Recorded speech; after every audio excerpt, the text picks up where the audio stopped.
In the hush of twilight, New York City rests under a gentle glow. High above the streets, a lone figure perches on a rooftop, a silhouette against the fading sun. Spider-Man, the friendly neighborhood hero, watches over the city he loves. With each quiet breath, he reflects on his extraordinary journey. From his humble beginnings to the trials that forged him. This is the meditative tale of Peter Parker, the hero behind the mask, told as a gentle documentary of his life and lessons. It's a story spanning decades of courage, heartbreak, and growth, set in Marvel Comics' Earth 616 continuity, the primary universe of Spider-Man's adventures. As dusk turns to night, let us ease into this story, listening as if to a bedtime tale, calm and flowing, filled with reflection and wonder. Great power and great responsibility, Peter's origin. It begins with a boy named Peter Benjamin Parker, living in the quiet Forest Hills neighborhood of Queens. Peter is a shy, intelligent high school student raised by his loving Aunt May and Uncle Ben. One fateful day at a science exhibition, a tiny moment changes his life forever. Peter is bitten by a radioactive spider, an accident that grants him the astonishing abilities of an arachnid. Suddenly, this gentle teenager can cling to walls, leap across rooftops, and sense danger before it strikes. In the thrill of new power, Peter creates a red and blue costume and becomes Spider-Man, hoping to earn fame and money as a TV performer. Yet destiny has other plans. In his youthful arrogance, Peter once chooses not to stop a thief, thinking it's not his problem. Days later, in a cruel twist of fate, that same criminal harms Peter's beloved Uncle Ben, leaving Peter devastated. On that night of loss, by the dim light of a street lamp, Peter learns an eternal lesson. With great power, there must also come great responsibility. These words echo in his soul as he apprehends the killer, and they guide him forever after. From then on, Peter dedicates himself to being a true hero. By day, he is a struggling student and photographer. By night, a vigilant protector swinging through city skies.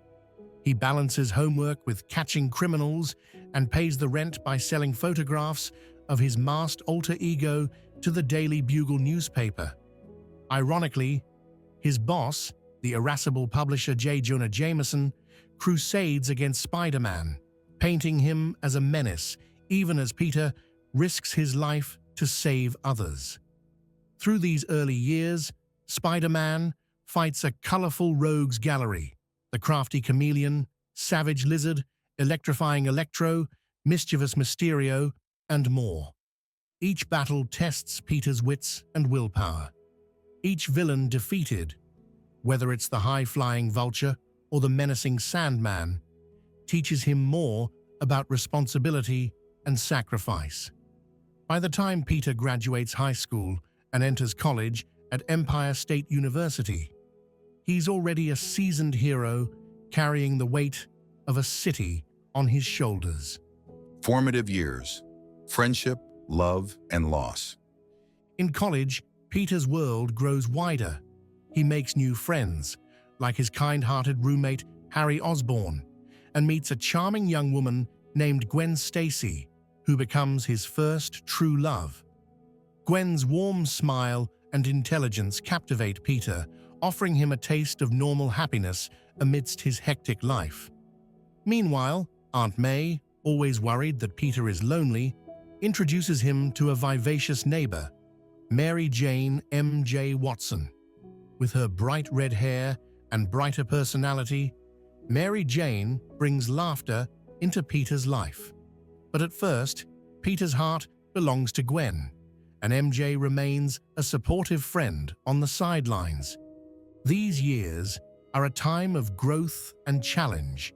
Peter helps Harry through personal struggles, unaware that Harry's father, Norman Osborn, hides a dark secret. Norman is the infamous Green Goblin, a crazed villain on a flying glider who becomes Spider-Man's arch-nemesis. Their destinies clash repeatedly. In one tragic encounter, during a battle with Dr. Octopus, Gwen's father, Captain George Stacy of the NYPD, is killed while saving a child. Gwen and Peter lean on each other in their grief, their bond growing stronger. But greater tragedy is on the horizon. In the pages of Amazing Spider-Man, number 121, 1973, comes a turning point that will forever haunt Peter's dreams. The night Gwen Stacy died begins with the Green Goblin abducting Gwen and luring Spider-Man to the top of a towering bridge. In the howling wind, high above the city, Spider-Man faces his greatest fear. Goblin hurls Gwen off the bridge. Peter reacts in a split second, casting a desperate web line to catch her. For a brief hopeful moment, he believes he's saved her, only to realize Gwen's neck snapped from the sudden stop. He pulls her back, only to cradle her lifeless body. Under the moon's pale gaze, Peter's world shatters. Grief, guilt, and rage overwhelm him. He doesn't know if it was Goblin's hand or his own web that caused her death, a question that will forever torment his soul. In a frenzy of anguish, Spider-Man hunts down the Green Goblin. They fight brutally in a deserted warehouse, emotions running raw. Spider-Man almost loses himself to vengeance, coming close to killing Norman Osborn. At the final moment Peter holds back, he won't become a killer. But Goblin isn't as restrained. He sends his Goblin glider hurtling towards Spider-Man's back. Peter leaps aside, and the glider impales Norman Osborn instead, seemingly killing him. The Green Goblin dies by his own malicious device, and the fight is over. In the aftermath, Peter is left with devastating emptiness. Back at his apartment, he collapses in tears. Mary Jane arrives to offer condolences. Initially, Peter lashes out, telling her she wouldn't understand his pain. But Mary Jane does something unexpected. She stays. She silently comforts him, shedding her own tears for Gwen. In that quiet moment, a seed of deeper understanding grows between Peter and MJ. Gwen's death changes Peter profoundly. It marks the end of the innocent era of superheroes, a painful lesson that even with great power, he cannot save everyone he loves. A lonely path and new love. Time heals slowly. In the mid-1970s, Peter throws himself into his role as Spider-Man, fighting villains and trying to protect those close to him. Harry Osborn, shattered by his father's death and struggling with personal demons, blames Spider-Man for Norman's fate. At one point, Harry even descends into mental instability and assumes the mantle of the Green Goblin himself, forcing Peter to confront a best friend gone astray. Through compassion and perseverance, Spider-Man saves Harry from the brink, but their friendship is left deeply scarred. Despite all the turmoil, Mary Jane Watson becomes a light in Peter's life. What started as friendship blossoms into romance as MJ helps Peter piece his life back together. She's there for him in his darkest hours, bringing joy and understanding. By the late 1970s, Peter realizes that Mary Jane's carefree exterior hides a compassionate, resilient heart that has grown to care for him deeply. He tentatively opens his heart to her. In Amazing Spider-Man number 182, 1978, Peter even proposes marriage to Mary Jane, a bold move fueled by longing for stability. To his surprise, MJ gently turns him down. She isn't ready, and Peter respects that. Their lives are young and complicated, especially with Peter's double life. Still, their bond remains strong, built on trust and shared secrets. Around this time, Peter graduates college. Adulthood brings new challenges. He briefly dates a shy graduate student named Deborah Whitman, and for a thrilling time, he's involved with the Black Cat, Felicia Hardy, a witty, adrenaline-seeking thief-turned-vigilante. Felicia enjoys Spider-Man's world of danger and excitement, giving Peter an escape from his worries. But ultimately, Felicia's love is for Spider-Man, the adventurous hero, not Peter Parker, the ordinary man. That realization leaves Peter feeling more isolated in his dual identity than ever. The darker web of the 1980s. The 1980s bring a mix of darkness and transformation to Spider-Man's life. In 1984, during the epic Secret Wars adventure on an alien world, Peter encounters a strange black orb that spreads over him, forming a new black costume with a striking white spider symbol. At first, this sleek black suit seems like a technological marvel. It responds to Peter's thoughts, requires no sewing repairs, and even generates its own webbing. Spider-Man returns to New York wearing this black costume, surprising people used to his classic red and blue look. Some longtime fans within the comics world, and in our own, felt the change was unsettling. Spider-Man's red and blue was iconic, and this new look felt ominous. Peter himself notices something off. The suit behaves eerily, like it has a mind of its own. Soon, the truth comes out. The black costume is not cloth at all, but a living alien symbiote. It bonds with Peter, influencing his behavior and even trying to permanently fuse with him. Late at night, Spider-Man finds himself waking from strange dreams, perched on gargoyles, not remembering how he got there. Realizing the symbiote's intent, Peter desperately fights to remove it. In a dramatic scene set in the bell tower of a church, he uses the thunderous sound of ringing bells to weaken the creature's hold. The symbiote peels off Peter's body and slithers away, hurt and rejected. Peter goes back to his classic costume, grateful to be free. But the symbiote isn't gone. It lurks, nursing a vengeful hatred for the man who spurned it. The symbiote finds a new host in Eddie Brock, a disgraced journalist who blames Spider-Man for his own failures. Eddie Brock's rage and the symbiote's fury combine to create Venom, one of Spider-Man's most fearsome enemies. Venom has all of Spider-Man's powers, the ability to evade his spider sense, and a twisted desire to destroy Peter's life. Yet, in a cruel mirroring of Peter's ethos, Venom believes he is justified, seeing himself as a lethal protector.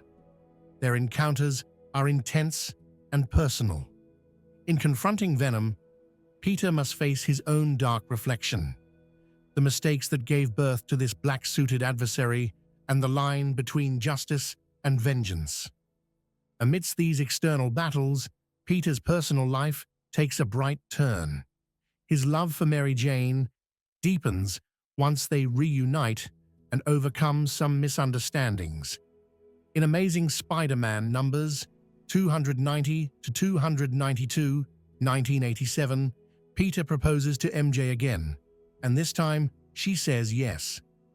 They marry in 1987, not just in the comics, but with a fun publicity stunt. Marvel Comics staged a real-life mock wedding at Shea Stadium, with actors in costume and Spider-Man co-creator Stan Lee officiating. For Peter, marrying MJ is a dream come true, a moment of happiness and hope. But a hero's life rarely stays peaceful. In the late 1980s, Spider-Man endures one of his darkest chapters in the acclaimed story Kraven's Last Hunt, 1987. Sergei Kravinoff, aka Kraven the Hunter, has long been obsessed with defeating Spider-Man to prove himself superior. In this grim tale, Craven finally overpowers Spider-Man, shooting him with a tranquilizer and burying Peter alive. Believing he has killed Spider-Man, Craven dons a copy of the Spider-Man suit, determined to replace Peter and prove he can be a better Spider-Man. For 2 weeks, Craven prowls the city in Peter's stead, brutally beating criminals in a way Spider-Man never would. He even defeats a vicious villain named Vermin, something Peter only managed before with Captain America's help. It's a dark parody of Spider-Man's mission. But Peter is not truly dead. He claws his way out of the grave, literally rising from the earth, horrified by what has happened. Confronting Craven leads not to a fight, but a solemn revelation. Craven declares he's proven his point and has no more quarrel. In a final act of a troubled soul, Craven takes his own life, ending his last hunt on his own terms. The rain falls softly as Spider-Man, shaken but alive, returns to Mary Jane's loving arms, more appreciative than ever of the life he has, a life hard-won and worth living. Trials of identity, the clone saga, and personal crises. The 1990s test Peter Parker's sense of self like never before.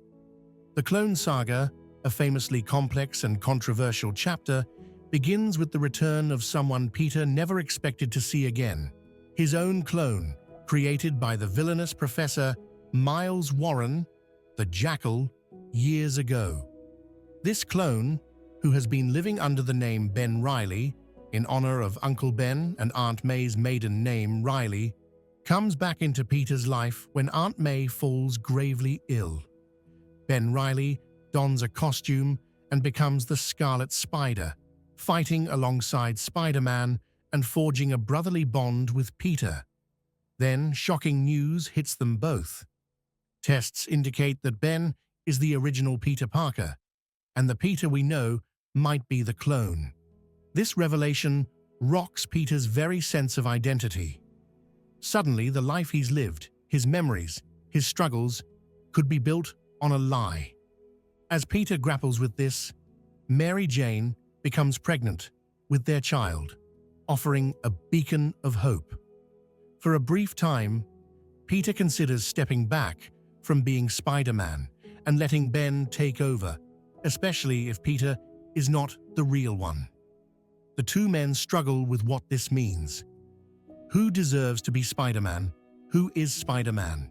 Their character is tested, but ultimately, brotherhood and heroism matter more than blood or origin. Norman Osborn, long thought dead, resurfaces as the secret mastermind behind much of this chaos. The Green Goblin, alive and scheming, had orchestrated the deceitful test results.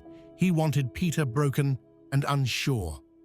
In a final confrontation, Norman reveals the truth. Peter is the original after all, and he manipulated events from the shadows. During the showdown, Ben Reilly heroically sacrifices himself to save Peter, and tragically, Ben dies in battle. In death, Ben's body disintegrates, a telltale sign of a clone, confirming beyond doubt that Peter Parker was the original all along. Peter mourns Ben, the brother he'd found and lost in a short span, and carries forward with a restored sense of self and renewed determination. Yet the tragedies of the clone saga do not end there. Peter and Mary Jane's baby is stillborn under mysterious, heart-wrenching circumstances. It is hinted, and later confirmed, that Norman Osborn had a hand in this unspeakable hurt as well, robbing Peter and MJ of their child to further torment them. To compound Peter's pain, Aunt May appeared to have died during this saga in Amazing Spider-Man number 400, but even that is revealed as a cruel hoax. It wasn't May, but an actress genetically altered to impersonate her. Norman had kidnapped the real Aunt May, keeping her hidden to manipulate Peter further. When the real Aunt May is finally recovered, It's as if a missing piece of Peter's heart returns, though the scars of these years run deep. By the late 1990s, after enduring so much turmoil, Peter and MJ try to find normalcy. Peter briefly retires as Spider-Man, hoping to raise a family, but tragedy upon tragedy pulls him back. In 1998, Mary Jane seemingly dies in a plane explosion. Her death is written into the story as another devastating blow, but it too is reversed within a couple of years when she is found alive. It turned out she was kidnapped, not killed. However, this ordeal strains their marriage. By the early 2000s, Peter and MJ separate for a time, needing space to heal. It's a bittersweet period. Peter saves the world as Spider-Man, but his personal life lies in pieces. Unmasking and Sacrifice, Civil War, and One More Day. In the 2000s, the world around Spider-Man grows more complicated. Peter, now an adult in his mid-20s, finds purpose working as a science teacher at his old high school, a fulfilling, ordinary job that keeps him grounded. He even gets to mentor students and feel like he's giving back in both his lives. Meanwhile, the wider superhero community faces a turning point in the form of the Superhuman Registration Act. This is the backdrop for Marvel's Civil War, 2006 event, where heroes are split over a government law requiring all those with powers to register and reveal their identities. Tony Stark, Iron Man, once a mentor figure to Peter, pushes for registration. Captain America opposes it, warning of personal freedoms. Caught in the middle, Peter must decide where he stands. After much soul-searching, Peter sides with Tony Stark initially. In a bold move of trust, Spider-Man unmasks on live television, revealing himself as Peter Parker to the entire world. It's a shocking moment. The world now knows Spider-Man isn't some mythic figure, but a young man who had been in their midst all along. For a while, Peter embraces this openness, hoping it will bring legitimacy to heroes and less fear. But the decision has dire consequences. His most dangerous enemies now know exactly who he is and whom he loves. It isn't long before Wilson Fisk, the kingpin of crime, strikes. Fisk sends a sniper to target Peter, but the bullet hits Aunt May instead. May is gravely wounded, hovering between life and death. Peter's worst fears come true as his loved one pays the price for his choice. Desperate to save Aunt May, Peter exhausts every option: doctors, magic, even his own blood. But nothing heals her wound. In his torment, he makes a fateful decision that changes everything. He encounters Mephisto, a powerful demon who offers a pact. Mephisto will save Aunt May, but at a terrible cost. To spare May's life, Peter and Mary Jane must sacrifice their marriage, not just ending it, but erasing it from reality entirely. It is an agonizing choice.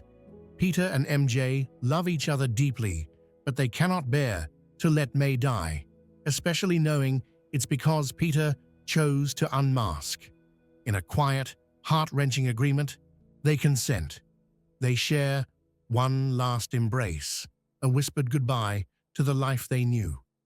In the blink of an eye, history is rewritten. May's wound is gone. She is healthy and unaware of any near-death experience. The world magically forgets Peter's identity, and Peter finds himself alone once more, his marriage undone as if it never happened. This controversial story arc, titled One More Day, 2007, resets Peter's status quo, but leaves him and MJ with a strange sadness neither can place. They separate in this new reality, their relationship strained and distant, without them knowing exactly why. The aftermath is Brand New Day, 2008. an era where Peter Parker is single, struggling with money, and once again, juggling life as a freelance photographer and hero. Some things change.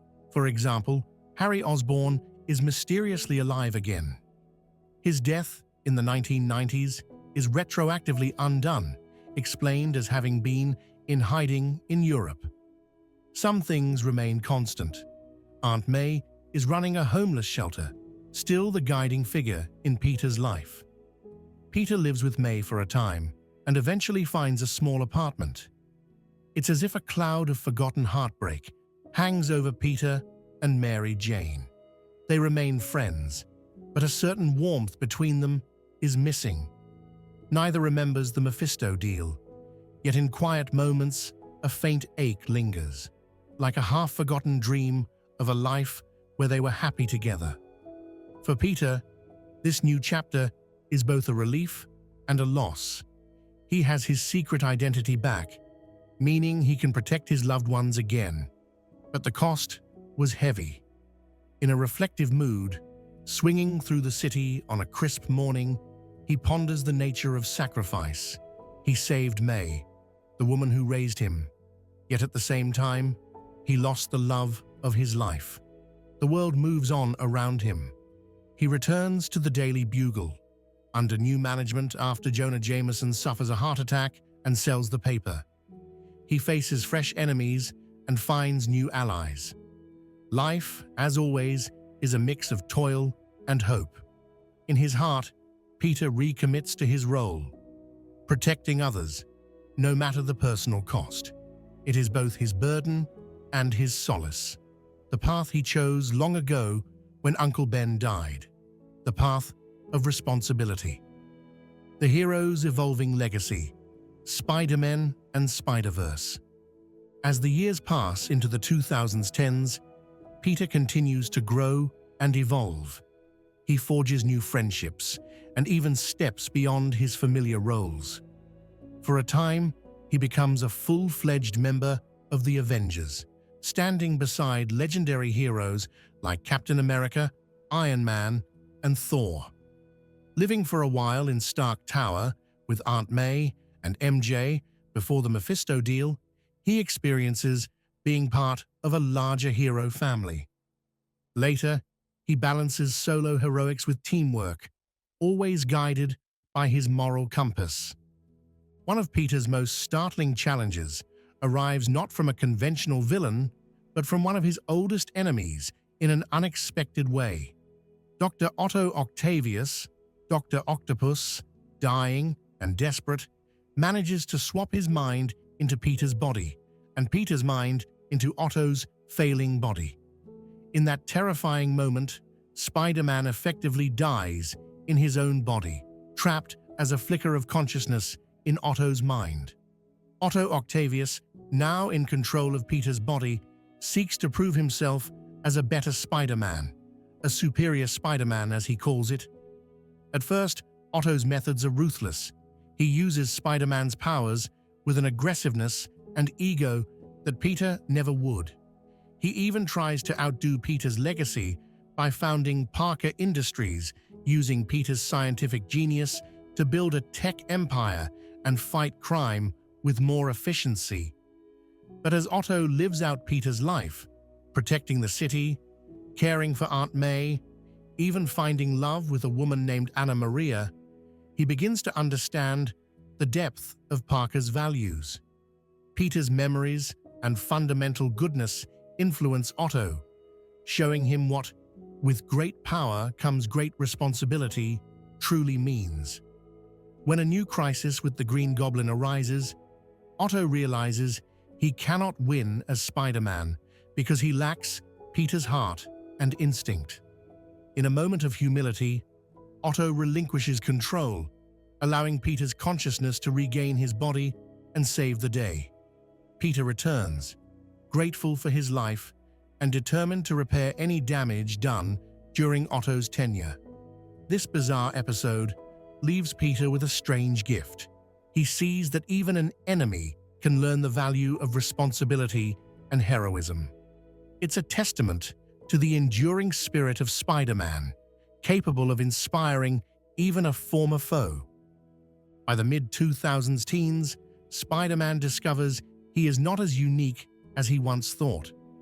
It turns out that the radioactive spider that bit Peter also bit a young woman named Cindy Moon that same day. Cindy, kept hidden for years for her own safety, emerges as Silk, a new spider-powered hero. Peter becomes both a mentor and friend to Silk, sharing with her the thrill and burden of their powers. Not long after, an event called the Spider-Verse erupts, where Spider-Man is drawn into an adventure with spider heroes from countless alternate realities. For the first time, Peter meets other versions of himself, some very similar, some wildly different. From a noir 1930s Spider-Man to futuristic Spider-Men, and even Spider-Gwen, an alternate Gwen Stacy who became a Spider-Woman in her world. Together, they face an existential threat that hunts spider totems across dimensions. This camaraderie across universes gives Peter a remarkable sense of belonging. He realizes that the spirit of Spider-Man, the drive to do good against all odds, exists in many forms. It's a comforting thought, like a warm blanket on a cold night. He is not alone in carrying this great responsibility. There's a whole spider family out there, united by the same ideals. They prevail over the threat, and Peter returns to his own life with renewed confidence and a widened perspective on what it means to be a hero. Homecoming, love, family, and philosophy.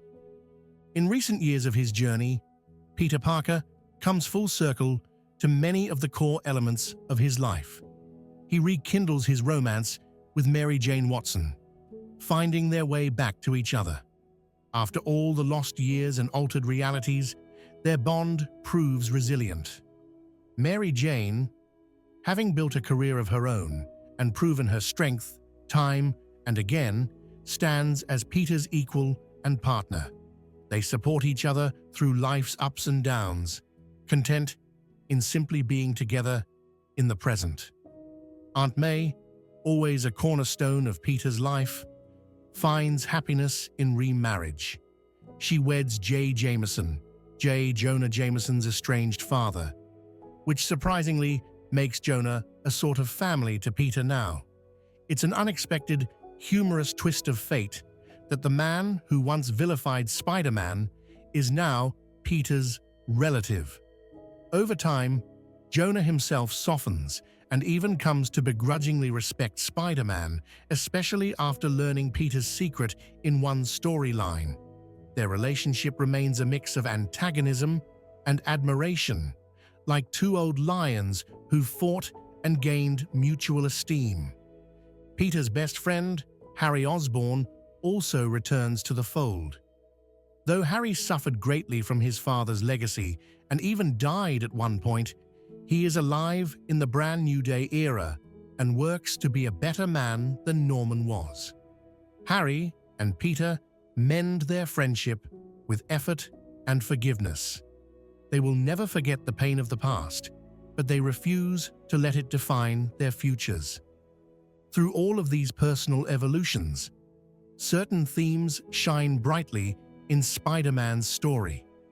One is the constant struggle to balance the duality of responsibility, being a hero and living a normal life. Peter's journey is often a meditation on finding inner peace amid chaos. In quiet moments, he reflects on what his experiences have taught him. The loss of Uncle Ben taught him accountability. The death of Gwen taught him humility and the limits of his power. His marriage to MJ and the loss of it taught him about sacrifice.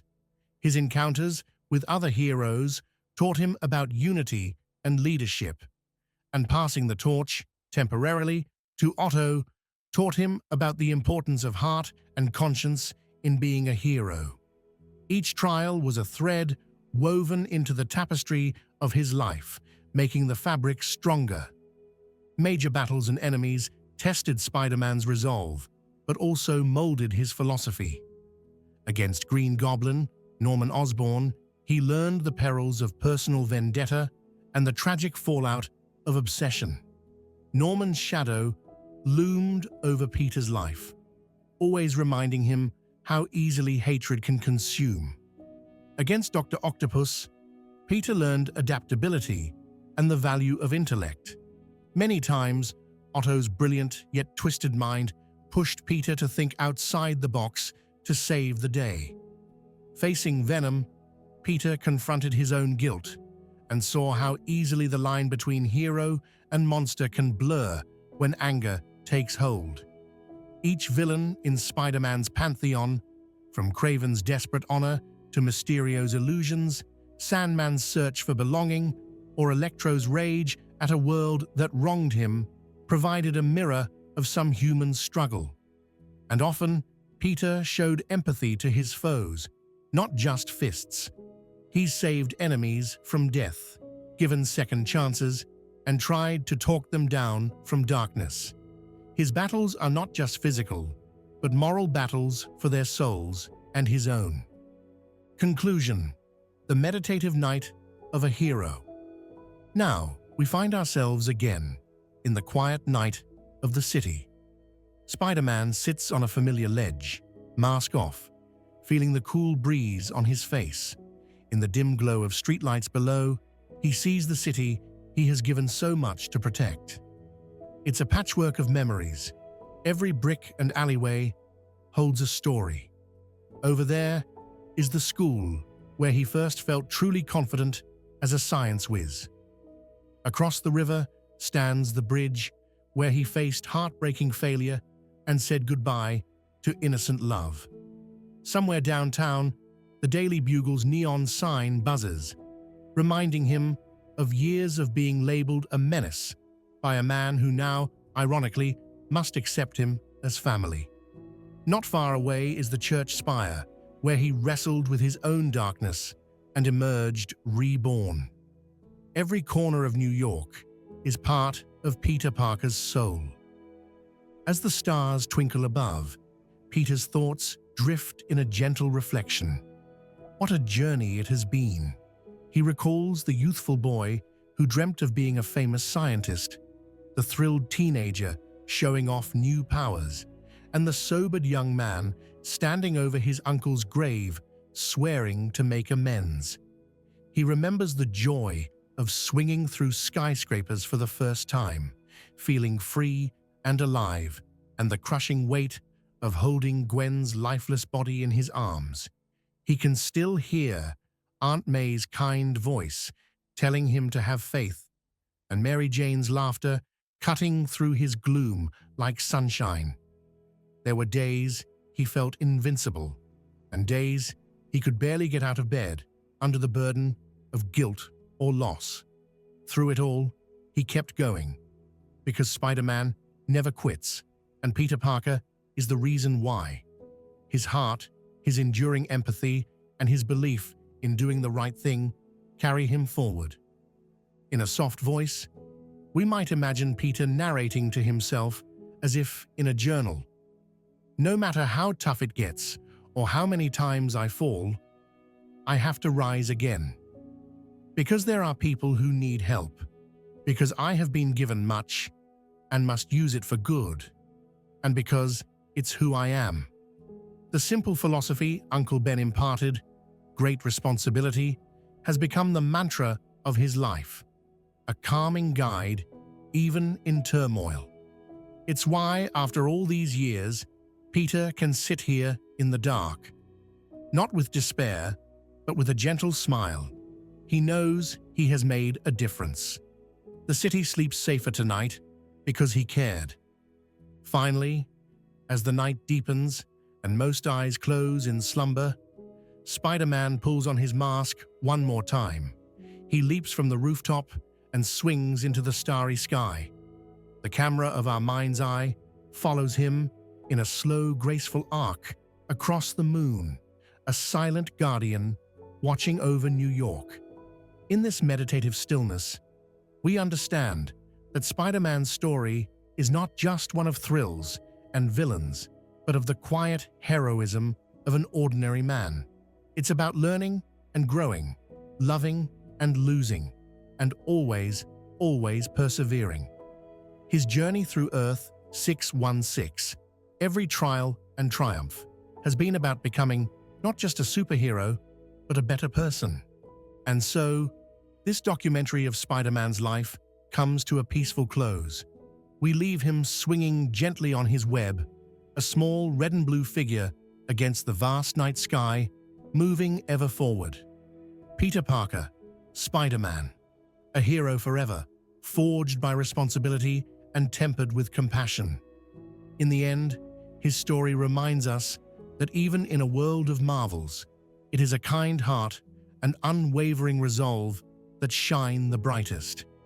As we drift to sleep, we carry that thought with us, comforted and inspired by the spectacular, heartfelt journey of Spider-Man, of Spider-Man, of Spider-Man, of Spider-Man, of Spider-Man.